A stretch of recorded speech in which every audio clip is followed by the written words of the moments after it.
Today we'll be discussing comedian Chris Farley, and we'll be discussing atherosclerosis. This is Doctor versus Comedian.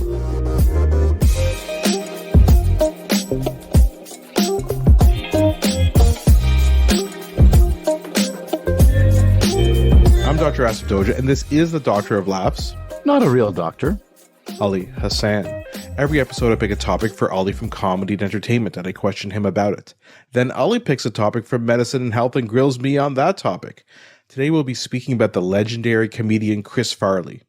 And although Chris died of a drug overdose, his autopsy report did suggest heart disease was a contributing factor. So in our second half, we'll be discussing atherosclerosis.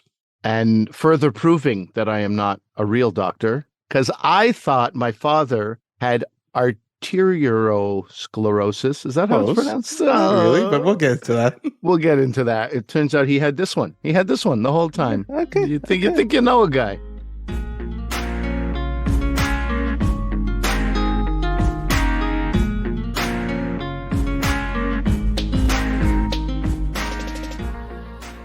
Well, I'm here to tell you that you're probably going to find out as you go out there that you're not going to amount to jack squat.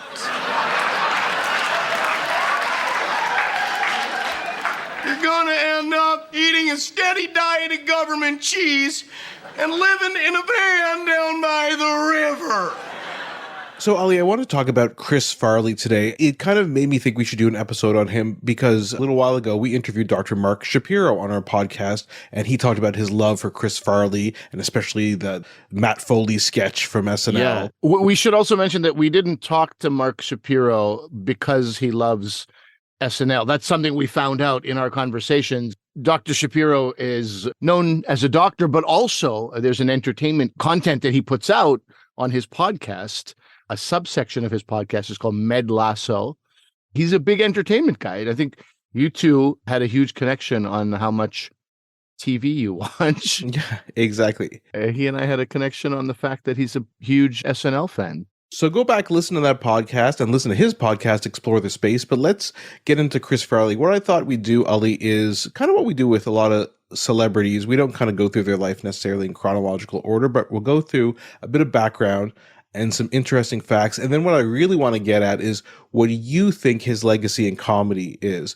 And just so people know about some of the background of how we research this, Ali has been recommending for quite a while now, at least a year or so, this podcast, Fly on the Wall with Dana Carvey and David Spade, where they interview various people from the history of SNL. Have I been recommending that on this podcast or You just have. whispering it in your ear? Okay, I've been doing both. Yeah, okay. And so I took a listen to, they did a Chris Farley tribute episode a few months ago because it's been about 25 years since Chris Farley passed away. So they did this tribute episode a few months ago and amazing to listen to. You got to listen to it. We'll hit on some of the points that people bring up and some of the guests bring up in the course of our conversation today. But this podcast is amazing. I can't believe it took me so long to listen to it, but good call, Ali. Great choice. Just goes to show you, sometimes I got some ideas, sometimes I got some ideas worth exploring. So Chris Farley grew up in Wisconsin, came from a big family. He had 3 brothers, 1 sister, and his father owned an oil company and his mother was a homemaker. And it sounds like they had a relatively normal upbringing. On this Fly on the Wall podcast, they interview his brother or one of his brothers and his I've never heard owns an oil company. That sounds like, British Petroleum or, Texaco owned by, it's probably a smaller oil company. I don't know. I think it may have been an oil sales company, right? Where they're the middleman. I think really know. I think it was something like that. Yeah. Yeah. I think his father was a great salesperson, I think is what I remember hearing in some of these interviews about him. But anyway. So they were raised Irish Catholic, and in fact, they always went to Sunday Mass, and you'll hear this many, many times from many of his colleagues, including David Spade. He could be out partying, debauchery, after the SNL rap parties, late into Saturday night and Sunday morning, and then he would always get up, put on his tie, go to Mass every single Sunday. So definitely a religious guy. He went to Marquette University, played rugby, and that's where they say he found his love for comedy. Because of how funny rugby is. Exactly. The concussions, very funny. And then he The eventually... bent back ears, the broken fingers. Yeah, the cauliflower ears. So eventually he found his way to Chicago, close to Wisconsin, and started doing improv, and then went to Second City. And that's kind of where he developed his name. He started the same day as Stephen Colbert, and he kind of progressed from there, then discovered by Saturday Night Live, and the rest is history, as they say. I think it's fair to say you skipped a few steps in his life, but yeah, that pretty much sums it up. Wisconsin, so therefore honorary Canadian. No, I'm just tooting Canada's horn a little bit there, but definitely there was a sweetness about him too. We're going to go through a few stories that aren't as sweet maybe, but he had this sort of innocence about him too, which, a lot of people growing up in those regions, northern Michigan, Wisconsin, there's sort of an innocence there that you have that you don't have if you grow up in big, major metropolitan centers. And some of the stories on Fly on the Wall are of Chris Farley first getting to New York. His brother tells a story of him getting sort of falling for some scams immediately on the streets of New York. Like the card scam, like identify this card. Yeah. I mean, I've fallen for that too. I thought I was a slightly savvy Montrealer. Well, yeah, I mean, not to the point where I had to go call my family for more money, but I lost whatever it was, 10, 20 bucks really quick because I was like, I can see where this card is. I can clearly see what's happening. And then as I backed out, I was like, oh, now I can clearly see there's other people involved in this scam. This is like, oh gosh. I do think that says a lot about you. But anyway, we can move on. So let's go over a couple interesting stories about Chris Farley's life. And like I said, we could talk about his legacy afterwards. One interesting thing. So again, Mark Shapiro talked about this. His favorite sketch is the motivational speaker, Matt Foley, which is an amazing sketch. And the first time he appears on SNL is just, it's unbelievable. I remember distinctly watching it with my sister and just thinking it was so funny. And you weren't alone in that. The cast members were struggling to keep a straight face. And we didn't see that often. We didn't see people breaking. The breaking really came in my mind with Horatio Sands and Jimmy Fallon. Those two couldn't keep a straight face, unfortunately.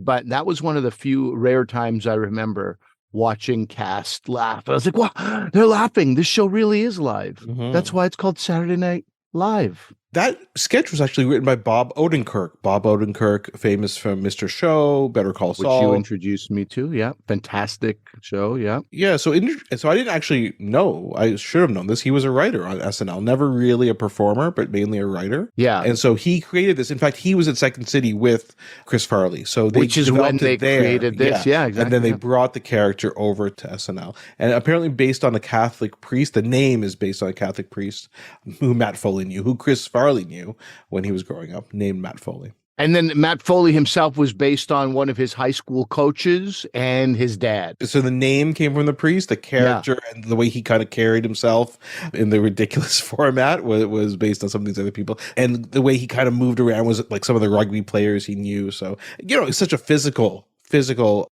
performance. There's a little bit of a tip in there for people who want to do improv and sketch. If you are, some people have 1,000 characters that live in their head and they can just reach for them all the time. But what are the greatest things you can do to help yourself when you're doing sketches? Base characters on characters, and sometimes even in acting, it just draws you closer to a character, and it's something that you can be like, oh, I'll just dip into my uncle. I know how to do that character, and it's like a old sweater you can put on. Yeah.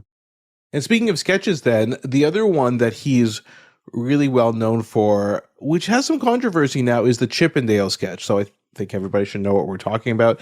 It's Patrick Swayze and Chris Farley. They're both in the finals to be get on the Chippendales squad. I don't know if that's what you call it, but to become a Chippendales dancer. They have one spot and they're competing for it, and they both do a dance off. So a lot of controversy about this because most of us remember it very fondly, hilarious. It's actually the first introduction people really had to Chris Farley. It's after this sketch he kind of took off on SNL. But a lot of controversy about it. I guess Bob Odenkirk, as we said, who good friend of Chris Farley's, said he was embarrassed by the sketch. Basically, he's saying it body shamed Chris Farley. It should have never gone on. He thinks it contributed to some of his addiction issues and self-esteem issues later on. Other people, like Robert Smigel, another writer on SNL who has written then for Conan. He does Triumph, the Insult Comic Dog, is one of the Robert best. Smigel, which is one of my favorite characters of all time. So funny. He did Saturday TV Funhouse, so he's a very good writer. He says, no, I don't think so. That's not what was going on. He said Chris wanted to do the sketch. Look at how physical he is. He's agile. Everybody says this about it. He's agile. He's actually an athlete. He danced amazingly well. Chris was all for this. That's not what happened. So I'm curious as to see what you think, Ali, your thoughts on this sketch. I didn't know about Bob Odenkirk saying that, to be honest. I know that a lot of people, without the benefit of context, and we live in a post-context world where people really often don't care about context as much, but contextually, a lot of people who love this sketch are like, you listen to David Spade, who is arguably one of the people who was closest to Chris Farley, somebody who loved him the most and also was most frustrated with him because they were so close. He says Chris wouldn't hesitate for 1 second to take off all his clothes all the time. He loved getting naked for laughs. This was something he was doing, as far as back as high school. This was something he was doing in Second City. And so Chris Farley, in David Spade's, not estimation, but in his words, was like, this was something he loved doing. Yeah, he would just show up naked. He loved making people laugh. So now he has the opportunity to do both. I think Bob Odenkirk might be applying the sadness of where Chris Farley's life went and kind of trying to piece together how this sweet guy, because Bob knew him from Chicago when he was at his, I would argue, peak sweetness. He was still this Wisconsin guy who went to church every Sunday, who still had a very good heart, who was super gullible. And so he's like, where did it go wrong? As you think, where did it go wrong? Maybe you're grasping at different things. You're like, maybe that sketch had something to do with, because he was deep down still kind of a shy person. And I get that. I understand, like how performing can make you break through your own insecurities and become somebody else. But I think the fat shaming element of it, from everything I've heard, seems to really be a little bit misplaced, because Chris Farley himself, he was a guy who got naked all the time, and he was a guy who loved to make people laugh. And I think the other genius of this sketch is that none of those people broke on camera. I mean, that, you want to talk about physical sketches, that was insane. My respect for Patrick Swayze went through the roof. I was like, how did you do this, man? Yeah, I want to talk about a couple things in this sketch. First of all, Chris Rock, actually, he's more on the Bob Odenkirk side, which is interesting. I'll link to an article where they talk to Chris Rock about it. But I went back and rewatched this sketch because I'm like, well, was it? And both sides are actually kind of right in my opinion, for this sketch. First of all, Patrick Swayze is the hero of this sketch. He plays it completely straight. His thing, like, oh my gosh, this guy is so good. How am I going to compete with him? Is so genuine. That guy was a great actor, great comedic actor, very underrated, and people forget how good he was in this sketch. But secondly, it's true, this sketch, if you look for what Robert Smigel is saying, it does go like this. They're competing against each other. This guy's just as good. And then you're like, so that's funny. The premise of that is funny, that there's these two guys who physically look different, but are competing just as good, and the judges aren't sure who they're going to pick. But the last minute of the sketch, though, is basically Kevin Nealon, who's like the head judge. It's like they're judges like on American Idol, right? They're kind of giving them feedback, and they're like, you're fat. You're out of shape and fat, and you need to get into shape. And I forgot about that. I forgot about that too. Oh, I don't. And then, in fact, it's actually they've pulled this sketch. It's very hard to find now. It is fat shaming at the end, so I can understand why maybe they don't want that on. Very hard to find. I didn't know that element of the sketch itself. Everything that I heard was about Chris Farley as a human being and his own, weight issues. And these arguments applied to that. I didn't know about those lines. How conveniently we forget I guess, what we've That's done. right. And I didn't remember this until I rewatched it. And so I can see now what Bob Odenkirk and Chris Rock are saying. The sketch, actually, if you think about it, it's funny because, Patrick Swayze is feeling bad about, like, oh my gosh, there's so much competition for this great dancer. You can think so. I mean, I'm not a sketch writer, but maybe it would have been funnier if Chris Farley got the role, right? And that's the humor in it, because you can't believe it. And I don't know, maybe that's the way they could have ended it. We all know SNL endings of sketches are the worst part of them. They don't know how to end them, and they just kind of end abruptly or with something that doesn't really make any sense. So it's a classic journey through a SNL sketch, I would say, where you're like 80% of it is like, this is so funny. How are they going to end it? And then they end it and you go, that really took the wind out of the sails of this thing. And to that point, I guess I'm trained from years to just sort of forget, just squash the ending in my mind. I probably, there's a classic sketch of John Belushi who will talk about Bill Murray in this, Chicago diner. I think it's the Old Goat. No, the Billy Goat Tavern was the inspiration for this cheeseburger, right? So we all remember that. Do you remember how that sketch ends? Yeah. No. I mean, those classic sketches, we just never remember how they end for a good reason. I'm not defending myself. I should have probably done that research and watched it again.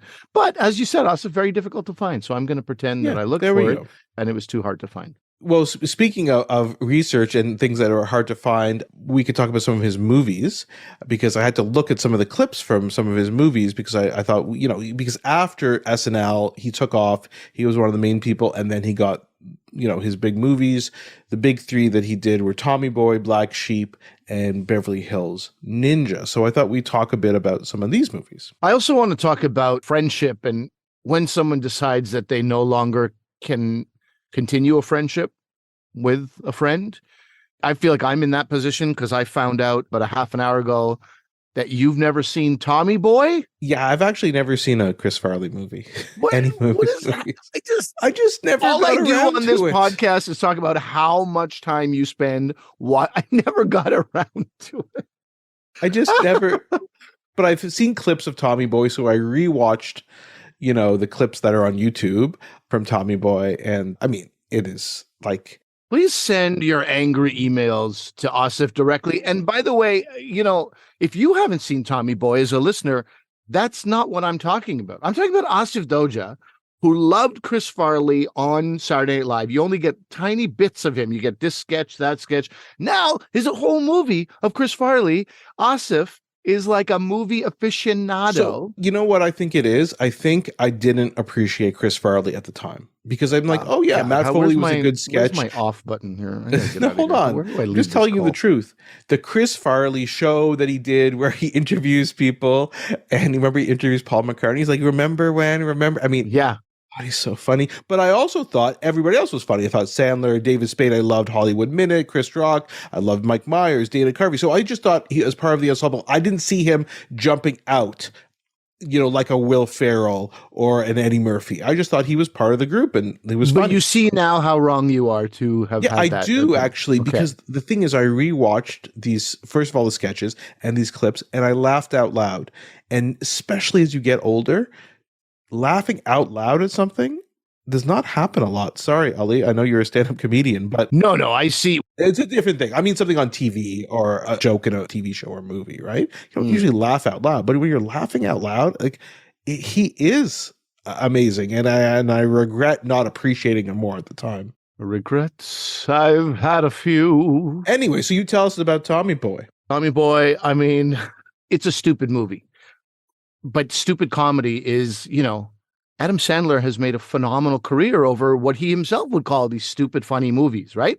Some I don't know if Happy Gilmore is stupid. Happy Gilmore is a fantastic movie, but, some dumber than others. Billy Madison's a little dumber. But anyway, it's a genre, right? It's not like, intelligent. It's not like Napoleon Dynamite type of stuff. It's like, it's very, very dumb. There's very stupid things happening. And you accept that and you bask in the glow. You bask in the warmth of this stupidity. So I would compare it to like the Royal Tenenbaums, right? Like it's not like that where, I saw the Royal Tenenbaums with my friend Brad, and people were laughing out loud in the movie theater. He's like, this is not a laugh out loud movie, for God's sake, idiots. Like he was like so critical of those people. So you know what I mean? Like Brad needs to calm down. I think Brad's got some other issues going on in his life where he could let people laugh at what they want to laugh at. But I do agree that, the Royal Tenenbaum, any Wes Anderson film is a different type of comedy typically, right? But Tommy Boy is great. And while I still can, I still put on my son's coats and I go, big guy in a little coat. I stop before ripping the coat in the back. Yeah. But that's just because I'm a nice guy. And also I don't want to bear the wrath of my wife. But I love putting on my children's coats and almost ripping them because of this movie. There's a lot of great scenes also. And if you like that movie, this is another thing from David Spade, really, in every second or third episode, kind of like peels back some layers of what happens in that movie. People don't remember there was some like Bo Derek comes through this movie as well. Bo Derek, you may not know that name. There's a movie called 10 with Bo Derek that was, it shaped a generation of young men. I think, you could just look that up. You could look that up. I don't know if it stands the test of time, but for young dudes in the 80s, she was incredible sex symbol. And she's in this movie. Brian Dennehy's in this movie. He's one of the great actors of his time, plays Chris Farley's dad. So it's this mix of like great actors, goofy acting, incredible cameos, hilarious writing. And like for my money, I think I liked it even more than some of the, Wayne's World. I found this kind of funnier, but it's in that same spirit, right? They just knew so many people. They had a lot of money where they could invite different funny people on the set. And I don't know, it's a funny, stupid comedy and you accept it as such and you dive right in. It's really quite good. So he did these comedies, what we said, Tommy Boy and Black Sheep with David Spade. Then he kind of went on his own and did Beverly Hills Ninja.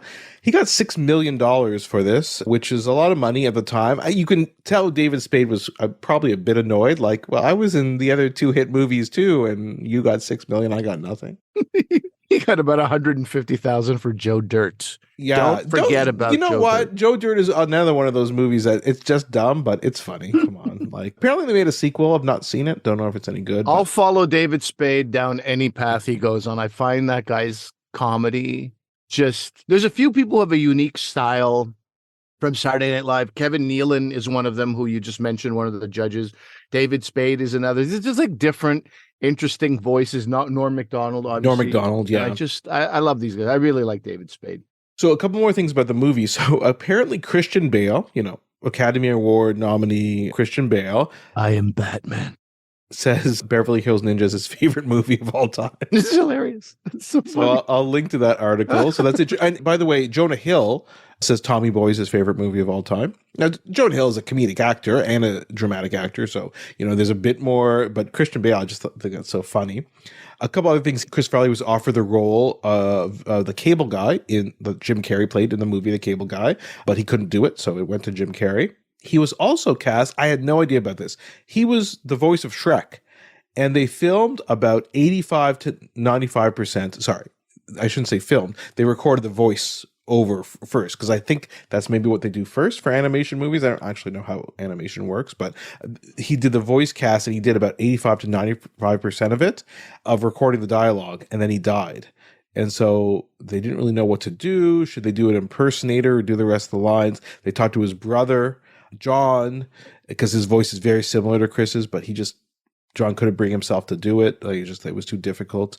So basically they re-recorded it with Mike Myers doing his Scottish accent. So I had no idea about that. Did you know that? I had absolutely no idea. It's such an interesting thing to me, because I remember at the time being like, wow, Mike Myers really making this a fully Mike Myers vehicle over here, and I kind of appreciated this situation so much more. And I also appreciate when your kid brother, is John older? I think John is older. When your kid brother has died, of course, now even John himself is like a little bit, he has a regret that he wasn't able to do it. But it was just a horrible, horrible time in his life, I'm sure. And when you hear him talking to David Spade and Dana Carvey, you can hear, you're like, oh yeah, he probably could have come in and done that. But anyway, who's to say? Shrek, there was 3 Shreks, right? There's like a whole Shrek industry that was created after this movie. So I guess all's well that ends well, but you have to wonder, Cable Guy as well, you have to wonder how would that have gone? And that's not because of Chris's death, but just scheduling. But yeah, I really love Jim Carrey, and I think he's a phenomenal talent, but I wish I could have seen Chris Farley as Cable Guy. Because the Cable Guy is like, it's a comedy, but there's that obsessiveness that the Cable Guy has with Ben Stiller's character. And seeing Chris do that, kind of a bit more serious, dramatic, evil, kind of like that would be very interesting. I think it would have been funnier. Whereas Jim Carrey also wound up proving his acting chops because there's a menacing quality, an evil part of this, or demented part of this stalker as well. One thing we should mention, which we haven't talked about, and maybe not everybody knows this, people who are more sort of casual Chris Farley fans. Chris Farley had a love that was bordering an obsession of John Belushi. And John Belushi, you may not know, again, a huge, huge talent. His life also overshadowed by his love for drugs and partying, also overshadowed by his treatment of women, or should I say his, in the end, yes, his treatment, but his outlook of like women in comedy. And, when you talk to people from that era, you get a feeling for like, the men sort of tolerated the women being on Saturday Night Live, but it was more like all right, let the men handle this and the women. So that sort of overshadowed his legacy. But as far as a comedic talent and a force, he was truly something. And that was one of the big, if not the big first loss for Saturday Night Live. And you got an idea of like what it means to be thrust into that world and the pressures around that. And not the pressures only, but also the insane partying that accompanies all of that. And Jim Belushi, John Belushi's brother, talks at length about how they lost their brother and how he would talk to Chris Farley. And Chris, it's like that sketch. Remember when your brother did this? Remember when that was awesome. Like he was really like enamored. I mean, like I said, borderline obsession with John Belushi, and Jim Belushi, his brother, was like, hey, my brother is dead. Okay. Just remember that my brother died. He pushed too far. And because he says in an interview on Fly on the Wall, he's like, I could tell that he was just too obsessed with him, and it was like wanted to do everything that he and wanted to be beloved like him. But he was like, you're missing an important thing here. He messed it up. He screwed up, and now he's gone, and now nobody can enjoy him. And Chris Farley, somehow, there's a real darkness on that conversation because Chris Farley didn't really seem to care that he was gone. That wasn't the point. The point was his body of work, how beloved he was, how awesome he was. And it's like he couldn't hear that part about like, but now we don't have him. So you see that he made some mistakes there. And I think it was very clear to John that he was abusing, not just using, but abusing drugs and pushing himself way too far too. And oddly, eerily, they died at the same age. They died at age 33. And I mean, it was almost like this was the path he felt he had to follow. So it's a really sort of a dark chapter or element of Chris Farley's life, but an important component in understanding Chris's mindset, maybe. And I think it is useful to listen to this podcast if you have interest in the story, especially hearing from David Spade. Dana Carvey, he didn't overlap that much with Chris Farley on SNL, so he wasn't as close to him, but David Spade obviously was. And towards the end of Chris's life, you could see he was falling away from his friends. And Jim Belushi says that's what addicts do, right? Because they see they hang out with people who are enabling them. And I think David Spade and Jim Belushi both said how frustrating it is when some people say, well, how come you didn't do anything? Some people actually say that. And it's like, no, we did. But someone who has addiction problems purposely moves away from people who are challenging them on their addiction. And so, of course, David Spade wasn't in contact with him a lot towards the end for the last few months because he tried, but of course he was pulling away. So it's just something to remember. Obviously we should cover addiction on another episode. Definitely should. And I've got a few friends where that's been the case. You hang out and you party with some friends, and then I'm leaving, and then it's a new shift of people coming in, right? It's the 3 a.m. 4 a.m. shift, and there's a grittiness and a darkness of those characters, and they're coming in, and that kind of were like, hey, I thought we had a good night. Is it time to go home? And then you realize, oh, no, this person has another level to their partying. And so I've seen a little bit of that with a couple of different friends, and I could really relate to what David was saying there. It's like, People who say that don't understand the mind of an addict at all. Yeah. So just to wrap this section up, Ali, what do you think is the legacy of Chris Farley in comedy? You know, the legacy is kind of featured in everybody's reaction. When I say everybody, I mean Chris Rock, I mean Adam Sandler, I mean all these greats who were close to Chris Farley. Their reaction when they're reminded that it's been 25 years since Chris died. Every one of them was like, oh God, holy crap, has it been 25 years? And this is not like, you know, watching your kid go like, oh, he was 10, now he's 20, this is crazy. This is like, I think that really speaks to the legacy and the work of Chris Farley and how long-lasting and everlasting and ever-present it is in the lives of people who knew him best. Not one of them wasn't shocked by the year, how long it's been. And us as listeners, you know, Adam Sandler has this phenomenal song. If you watch Adam Sandler's Netflix comedy special, he raps with a song he wrote for Chris Farley. And the cheers you hear from people in the audience, obviously, if they're Adam Sandler fans, they would be Chris Farley fans. And the way that that song resonates, I admit I got a little bit emotional listening to it myself as well. David Spade was like, at the very end of that song, I have to leave. I can't hear the end. You know, there's no way I can hear the end. It just destroys me. And 25 years later, you know, people are struggling to move on because of how much of an effect and an impact he had on their lives. And this is fans for sure, but this is definitely like the people who he worked closely with. It speaks so much to who he was and what his impact was on human beings. Yeah, I think that's really it. He could make comedians laugh. And the comedians thought he was the funniest comedian on SNL. Someone says the funniest comedian they've ever known. And that's really the key, right? Is that they just really felt so strongly about him and his comedy. And a couple of stories. One is, if people want to find a hidden sketch that you may not, I hadn't seen it before until I heard David Spade talk about it. It's a Japanese game show that is hosted, and it's Chris Farley is like a contestant, just kind of wanders on there. He's thought he was getting a tour of a studio, and he ends up on the game show. It's quite funny, and everybody speaks in Japanese in it. It's really, Mike Myers is the host, and Alec Baldwin is the guest. Like, just watch that for his reaction, because I think a lot of people haven't seen it. The other thing is, there's this story, and this is what convinced me. John Lovitz told this story on Fly on the Wall, and I'll link to a Twitter post that John has about it. And so I'll just tell the story very quickly, though I can't tell it as you know, as funny as John Lovitz can. So John Lovitz was having a Super Bowl party at his house, and he had bought these hot dog buns that were shaped like footballs. Okay. Simultaneously, at the same time, in around January, he got 2 new kittens. So when he's having a party, he puts them in his bedroom and closes the door, puts a sign, you know, kittens sleeping, do not disturb. So halfway through the party, John's going to go up to his bathroom to use a bathroom in his master bedroom, and he sees the door is a bit ajar with the kittens. So he's like, wonders what that's about. And then he hears Chris Farley say, John.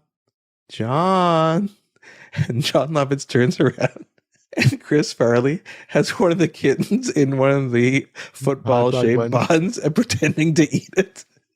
And there are some pictures of this, which I'll tweet out. It is so funny. I heard John Lovitz tell the story when I was listening to Fly on the Wall, and I was driving, and I almost like had to pull over because I was laughing so much. It was just so funny. And the fact that John Lovitz just loves the story, and John Lovitz is very straight, right? When he tells stories, yes. You could tell he just thought this was so funny. Anyway, just classic. That's a great story also because John Lovitz, when you listen to him, he seems like a guy who would be very protective of those kittens.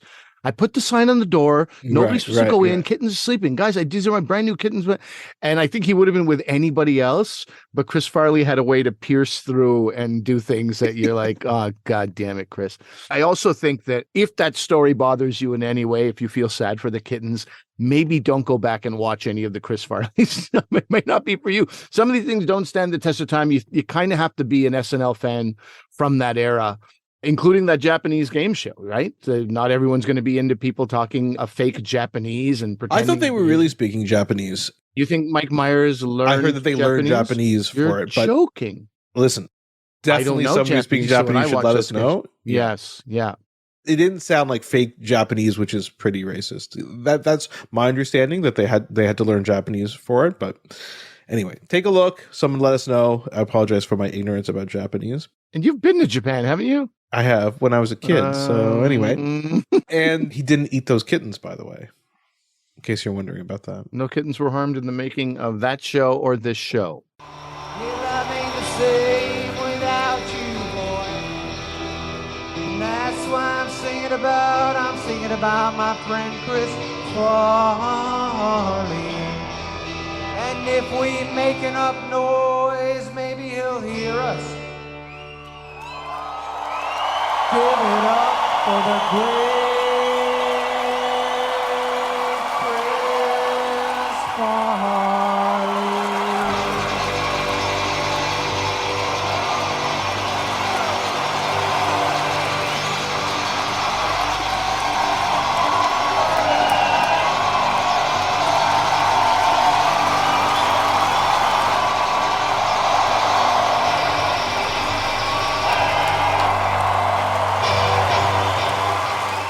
Okay, so we're going to talk about arguably the hardest thing to pronounce that we have discussed to this date.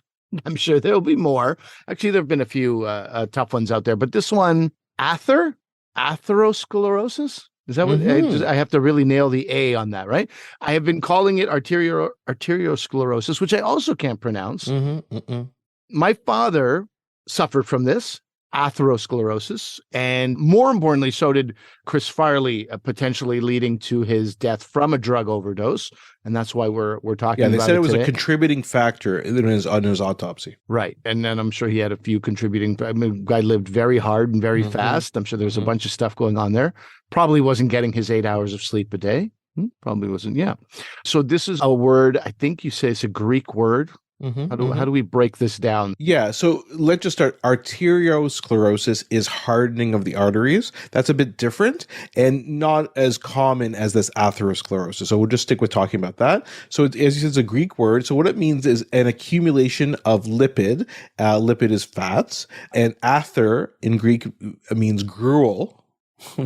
And thickening of the arterial intima. So sclerosis is hardening. Yeah. So you have these hardened plaques that are developing. So like Well, it's a so bit this different. is interesting though. So I mean, that's what you just said. Arteriosclerosis is arteriosclerosis is the elasticity of your blood vessels becomes hardened. This is different. This is a hardened plaque on the inside of the arteries. This is like something that's going to be clogging up your blood vessels, Right. as opposed to your blood vessels becoming stiff. The gruel really paints a nice picture if you're trying to remember. And we both giggled at gruel, but it does help you remember this. Okay, thank you, Greece. That's right. So you get these cholesterol plaques that build up, and they reduce the blood supply to important organs, and that's why it causes disease. And these plaques develop. It's not like plaque. Well, that's don't on leave your us teeth. hanging here. Which important organs, bro? Oh, sorry. Heart and brain. Heart and brain, I imagine. Heart and brain are the two main ones. So yeah, I guess we could talk about that. So that's how you get myocardial infarction or heart attacks or angina when you have the chest pain, strokes, or what we call transient ischemic attacks. What some people call those mini strokes. Sometimes it can cause abdominal pain or even worse, bowel infarction. If you have, basically it's like having a heart attack where you have a blockage of blood, but instead of to your heart, it happens to your bowels. That could be extremely serious. And then there's what's called peripheral vascular disease. I don't know if you know people who've had this, where they get pain in their legs with long walking, and it's because their blood supply can't get to their limbs because they have this these thickened plaques in the arteries that go to their legs, and so that can cause problems as well. So, And just to be clear, the atherosclerosis can often lead to these variety of things. correct. But like, for example, a stroke is not always caused by atherosclerosis. Right? Correct. Okay. It is most commonly caused by those things. But Okay. strokes can't. And we'll do a whole episode. We'll do episodes on heart attack and stroke because those are separate so. things that Yeah. we need to get into detail about. But in most of these, the common problem is atherosclerosis in most older patients. Okay. We see pediatric patients who have strokes, and that's from different causes because they don't usually have this. But again, that's a teaser for another future episode we can talk about. So we're talking about this plaque that forms in the arteries. From what I know, and as you know, that's not much. And tell me if I'm wrong. Nicotine, stress, fatty foods. These are the three that I believe. Yeah. Think, Yeah, for sure. For sure. suspect. Yeah, so Cause the smoking for sure. Smoking, not nicotine, smoking, right? Because it's not the nicotine that causes the problem, it's the smoking. You mean I could chew nicotine gum and be a healthy human being for the rest of my life? Yeah, like vaping Really? doesn't cause the issue. So, yeah, Oh. nicotine is just addictive. Okay. And high cholesterol, definitely, but especially there's two kinds of cholesterol we talk about, LDL and HDL. Mhm. And LDL is the bad cholesterol. So having a high LDL predisposes you to that. HDL, you want to have a high HDL because it's protective. There's other kinds of fats called triglycerides that can also contribute to it. And then one thing you didn't mention is hypertension, big risk factor for developing atherosclerosis, so high blood pressure. I said Obesity, stress. physical I said activity. Stress. That's Yeah. what I was talking about. There you go. Obesity, physical activity. There's a couple of non-modifiable risk factors. So advanced age, having a genetic predisposition to high cholesterol. Can't do much about that. Family history. You and I both have family histories of heart disease. But Why are you going to bring up that? Well, I was going to say South Asian descent. We're number one. We're number one. Yeah, it has an increased risk.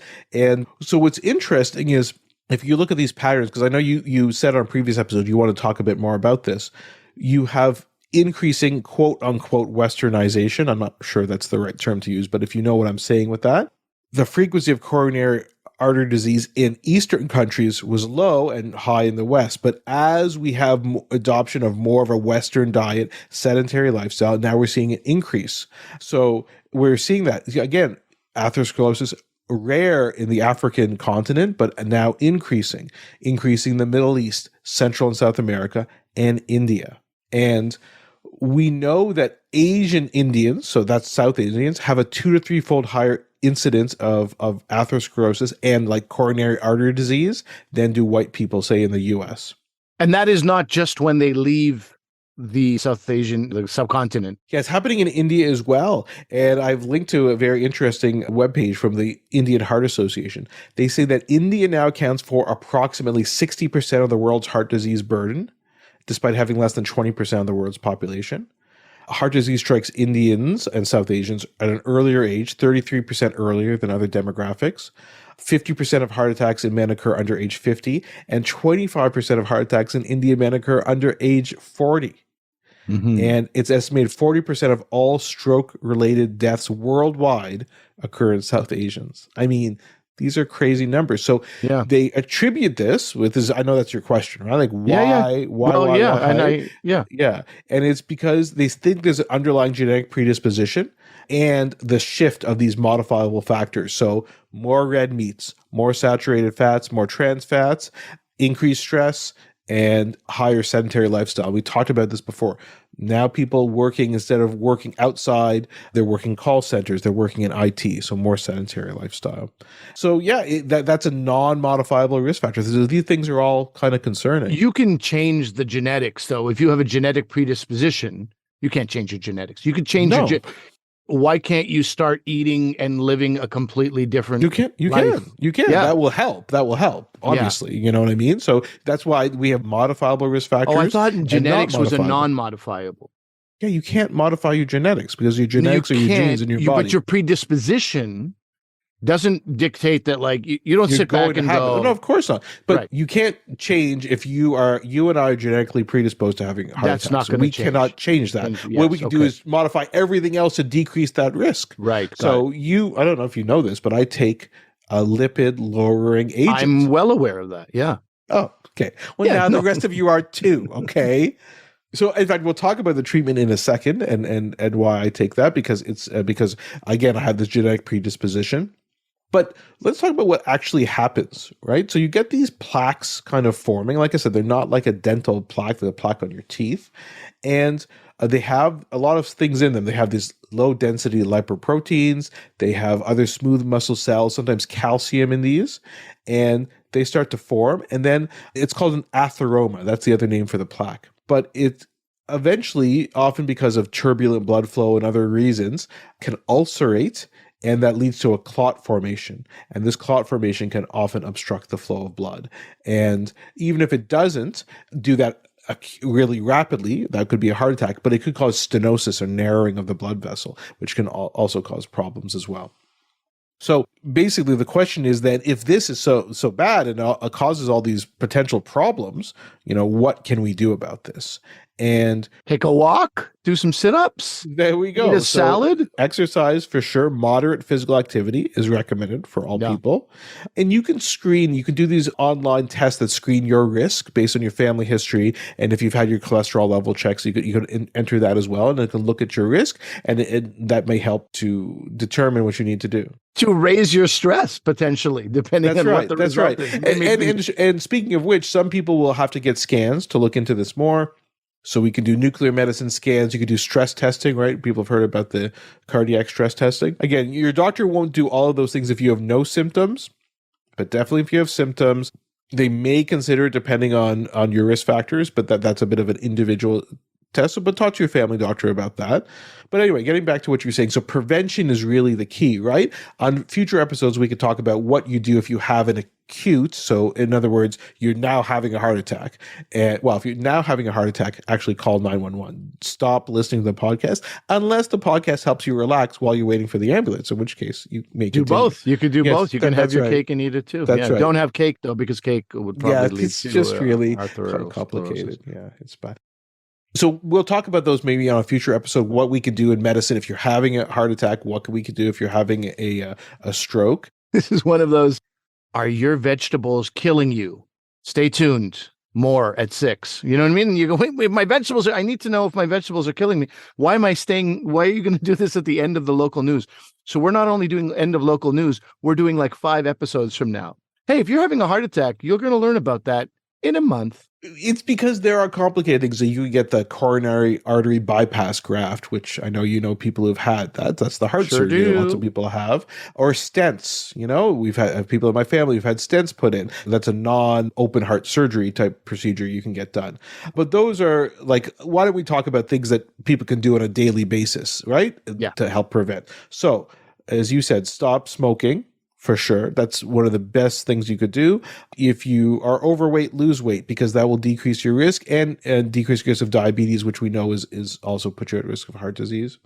And then you can look on, we'll talk about foods in a second, but you could think about going on a lipid lowering agent if you have a high LDL. So that's what I take. I take a statin to help lower that. Those have some side effects, like muscle side effects. Yeah. Are there different types of lipid lowering agents that are not just statins? There's other type of... Yeah, there are other types as well. They all have their own pros and cons. And so statins are probably the most commonly prescribed ones, but there are some other options you could try if, say, you don't tolerate a statin or there's other issues going on. Throw out some names. What are we talking about? What are these products? Yeah, so there's fibrates. Those can be used. That can be used. Niacin, which is vitamin B3. There's some evidence for that. Then there's other things that people recommend, natural products and plant sterols, but those maybe have a bit less evidence. So those are lipid lowering ones. But the other thing that you might be thinking about is parents being on things like ACE inhibitors. So ACE inhibitors are often used to lower blood pressure. And you'll often see patients who have heart disease and atherosclerosis also put on that, because any increase in your blood pressure, you need to lower that, because it's definitely a modifiable risk factor. So maybe that's what you're seeing. If people have had a stroke or a coronary event, then they would be on antiplatelet therapy.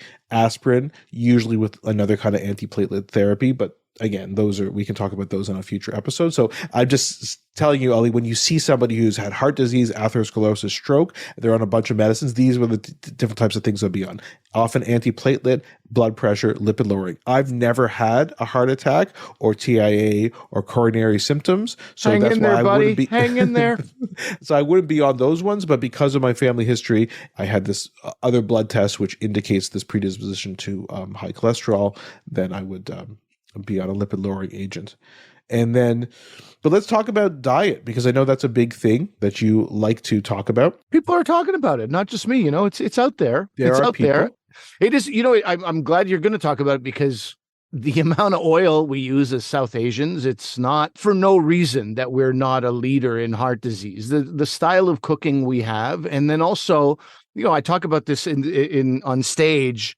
In my show, I make it more about Pakistanis, but it's the same thing. I'm like, we don't have salads. You know what a Pakistani salad is? Onions. That's it. That's the whole list. That's the entire. I mean, That's good. That's a joke I tell on stage because I'm trying Hey, it's a to good one. impart, the strut. Now, Pakistani food is phenomenal. I mean, it's such an amazing tasting food, but we're also cooking the nutrients out of our food almost entirely before we eat, and the same thing goes for most of the Indian subcontinent. Let's talk about some of the things. And I'll link to a couple different guidelines for people to follow. Some of them are from the American Heart Association. Some of them are from the American Journal of Preventive Cardiology. So you can just kind of see. So in general, we want more vegetables, fruits, legumes, nuts, whole grains, and fish. Right? And those first few things in there as close to fresh as possible, I imagine. Yeah, right? yeah, exactly. So less processed foods, less refined foods, decreased trans fats, sodium indirectly, right? Because sodium is not a big deal unless you have high blood pressure, then you must decrease your salt intake. So thankfully, my family, we actually tend to have low blood pressure. So salt is not really an issue for me, but it is for other people. And so you want to kind of look at all those things. So there's this table, which you'll see, I'll link to. It's basically 10 tips, right, that you should do to promote cardiovascular health. So number 1, adjust your energy intake and expenditure to help achieve a body weight, which is easy to say, but sometimes hard to do. But keeping track of this to make sure you're balancing these two things out, right? Fruits and vegetables, again, is number 2. Whole grains, number 3. Again, we talked about that. And then choose healthier source of protein. So again, legumes, fish and seafood, low fat or fat-free dairy products, and choose lean cuts of meat and poultry, right? When you're doing it, I think, and avoid processed meats, which is what Ali was saying. Interesting, Ali, they do say use liquid plant oils rather than tropical plant oils. So no more coconut oil, palm kernel oil. I know Ali likes coconut oil. I shave with it, dude. I put it on my skull, and apparently that's not a problem. No, you just really eat it. Sometimes just take a big swath on your hand, just lick it. Haven't been doing a lot of that. No, okay. Haven't been doing it like that. Animal fats, so butter, lard. So this, it's ghee, right? These are things that are going to contribute significantly. Well, minimally processed foods is important instead of ultra processed foods. Things minimize added sugar. Again, that's just going to keep people's weight down. All right. Salt, we talked about. This is what they say. If you do not drink alcohol, do not start. No. And if you choose to drink alcohol, limit your intake. And I think we know, based on the data that's come out in the past couple of years, I think really people should aim for minimal to no alcohol intake. And I know this is changing society, but I think some of the press that has come out in the past 6 months or so about this, people have really been taking a hard look at their alcohol intake, which I think is good. I think there's two things to look at. This is my opinion here. There's two things to like. I am an avid drinker, and I'm almost to the point where I'm struggling with it since the pandemic. I'm too much of an avid drinker, but I will say that there's a balance between sort of, good health, but then also the social element. You go out with friends, you go out with family, and to deny yourself. But the other element is we've bought into the propaganda of the alcohol industry, and as many. I'm not just talking about your family doctor. I'm talking about experts in this field are saying there is no way you can say that any amount of alcohol is beneficial. It's so funny. People get so big pharma, all the propaganda, big pharma, Pfizer, Moderna, all this stuff. There's big alcohol too, guys. Seagrams. I mean, people have just bought into this. Sure, big pharma. There's a dirty side, but there is some pharma that will save your life. Of course, we just talked about medicines like this. We've been talking about it, right? There's nothing that's going to save your life in the alcohol world. So there's a very, very dirty side that we don't explore to alcohol, and I kind of hope. Because what's happened so far, recently, this mind-altering news came out that 2 drinks a week is what you should be aiming for. And people are like, what? It was just 2 drinks a day. What are we talking about, 2 drinks a week? So people are really struggling with that. A lot of people just screw this. People, they don't know what they're talking about. Other people looking inwards. And that's great. But I think at some point, we also need to look at the responsibility that these alcohol purveyors and manufacturers assume for all this. They have been pushing something on us, right? We had and this seems insane right now, but it also seemed insane to lower your smoking and put bans on smoking, and you can't smoke indoors. And you have these, what were those called? Those labels, those very disgusting labels on cigarette smoking. All those things helped take down an industry that we now understand was not interested in our health. And I think you got to start looking at alcohol the same way. They are not in any way interested in our health. Totally agree. And to quote Chris Rock, I think people need to think about their selective outrage, because there's a lot of selective outrage about other things and less so necessarily about things like alcohol. Yeah. Anyway, the last thing on this suggestions for evidence-based dietary guidance is to adhere to these strategies regardless of where food is prepared or consumed. That's the hard part, right? Is sticking to this when you're traveling. Right, when you're on vacation. I was 9 days in Western Canada, and I just couldn't grab. I really thought this would. It's one thing. I found it very easy. I was staying in downtown in the city of Toronto for a few days while I was on this show, Canada Reads. We have 7 a.m. call time, so I'm in a hotel. I found that very easy because it's every day waking up in the same place. Yes, it's not my home, but I look up restaurants. I look up menus. Requires some planning.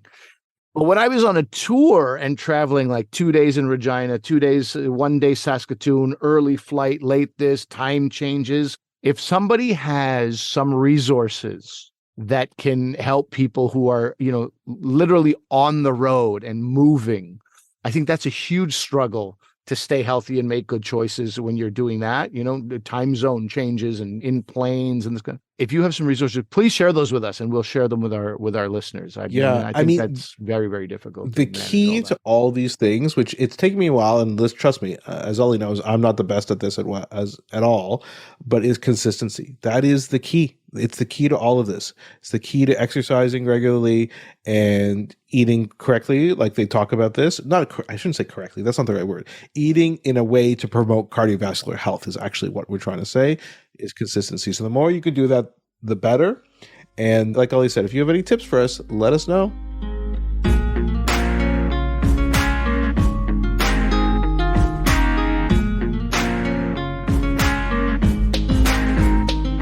Okay, that's our show for today. Let us know what you guys thought. Chris Farley, let us know about your take on Chris Farley and his legacy. If you have any favorite memories or skits of his, you can also get angry at me for not appreciating him back in the day. drvcomedian@gmail.com, Dr. V Comedian, Twitter, Facebook, Instagram. We are everywhere. And I just want to take this time, Ali, to really, I was thinking about this the other day, to really thank our listeners, because we wouldn't be here if it wasn't for our listeners. We're so appreciative. He doesn't mean we wouldn't be on this earth. We would still be alive, I think. Well, but we wouldn't be here in this format if you weren't such avid listeners and promoters of the show. So I echo that. I think that's, maybe do we not appreciate our listeners enough? No, I think we do, but you always have to say it, right, Ollie? Like you're supposed to tell your kids you love them. Do you ever do that? I choose you is a Simpsons reference that I hope some people will recognize and love. But thank you very much. Appreciated. I don't know if you're leaving Ottawa at any time and we'll be able to meet people face to face, but I'll be in Western Canada, but BC, I'll be in British Columbia in April. Standupali.com is the website, and I'll be in the Okanagan Valley and Vancouver Island. And in my mind, those are places where I will be able to maintain my health, food-wise and exercise-wise. I hope so. But remember that although I'm a doctor, I'm not your doctor. Medical issues we talk about are for your interest and information only, and they are not medical advice. Please consult your medical professionals for actual medical advice. Thanks for listening. Bye-bye.